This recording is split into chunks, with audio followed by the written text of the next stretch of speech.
নারায়ণগঞ্জের সিদ্ধিরগঞ্জের ডিএনডি খাল ও পাড় দখলের অভিযোগ উঠেছে স্থানীয় প্রভাবশালীদের বিরুদ্ধে।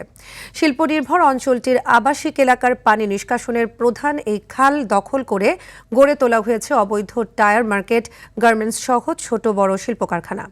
এতে তৈরি হচ্ছে জলাবদ্ধতা। এতে চরম ভোগান্তি পোহাচ্ছেন স্থানীয়রা।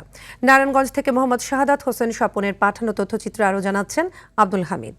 72 ঘন্টা ময়েশ্চার লক সমৃদ্ধ লিলি বডি ওয়াশ, শিয়া বাটারের গুডনেস স্কিন রিপেয়ার করে রাখে সফট ও গ্লোয়িং।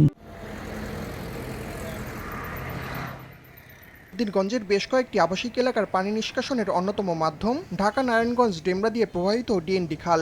স্থানীয় অসাধু ব্যবসায়ীরা খালের জায়গা দখল করে মাদানীনগর টায়ার মার্কেট থেকে সাইনবোর্ড পর্যন্ত গড়ে তুলেছে বিভিন্ন অবৈধ দোকানপাট আর কলকারখানা। এতে খালের পার্শ্ববর্তী বিভিন্ন এলাকায় তৈরি হচ্ছে জলাবদ্ধতা। কলকারখানার বিষাক্ত পানিতে বাড়ছে মশার উপদ্রব আর রোগবালাই। দুর্ভোগ বাড়লেও প্রশাসনের নীরব ভূমিকায় ক্ষুব্ধ বাসিন্দারা। নারায়ণগঞ্জ ডেমরা নারায়ণগঞ্জের পানি সব এই খাল দিয়া নিষ্কাশন হয়। বর্ষা আসার আগেই এই জায়গা সব ভরাট হয়ে যায়।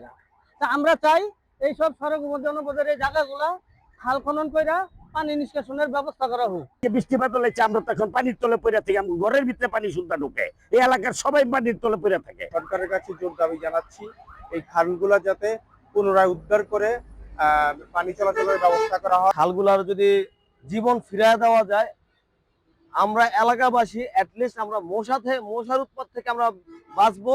এ বিষয়ে জানতে চাইলে কথা বলতে রাজি হননি নারায়ণগঞ্জ সড়ক বিভাগের নির্বাহী প্রকৌশলী, অথচ তার অফিসের পাশেই গড়ে উঠেছে অবৈধ সব স্থাপনা।